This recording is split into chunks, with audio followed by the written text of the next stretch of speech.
Committee आसुचंती women's और child development कौन सब कार्यक्रम रहिबो फोकस रे कौन रहिबो बहुत भल लगिला आपण मानकर जो हमको स्वागत जणैचंदी कोरापुटवासी बहुत बहुत धन्यवाद देबू। आज आम जो कमिटी आसीचु विशेषकर जो वुमेन्स एंड चाइल्ड डेवलपमेंट ऊपर आम विभिन्न सम कलेक्टर सहित बहुत रही आलोचना रही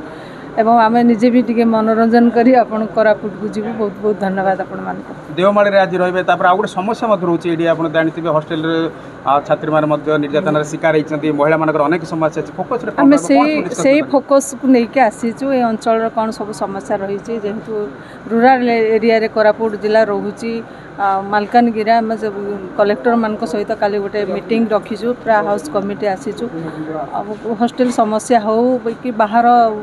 माँ मानकर समस्या हो तापर आम कलेक्टर सहित रिव्यू नबू आ विभिन्न समस्या को लेकिन तर्जमा मिलेट और कॉफी प्लांटेशन ऊपर मध्ये आपनकर रिव्यू अछि कोन सब फोकस रहइबो अंगनवाड़ी केंद्र बुलिबा आम देखिबो अंगनवाड़ी केंद्र रे जो सब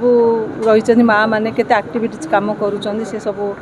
देखि के पुष्टिकर खाद्य छुआन निहाती बाहर को कड़ो जो ट्रिब्यूनल को नेकी गोटे इशू आसी ता ऊपर किछि देवमाली रे आपण रहि न तक भागिया पे एनजीटी फोकस रहइबो कि स्पेशली टूरिज्म को डेवलपमेंट होउची गोटे पार्ट रे आ अन्य पार्ट रे ग्रीन ट्रिब्यूनल रे गोटे एलिगेशन शुणु सी तो ट्रिब्यूनल केस से अलग सेपार रही आम सरकार चाहूँ बर्तमान सबू जगार किंतु आमर पर्यटन स्थल गुड़ा तार भल क्वालिटीर रोहू बाहर पर्यटक मैंने आसिक भल जातु देखु जेहेतु कोरापुट गोटे पर्यटन स्थल आपको सरकार बहुत गुरुत्व देते ट्रिब्यूनल रही कौन कर सरकार तार व्यवस्था करेंगे।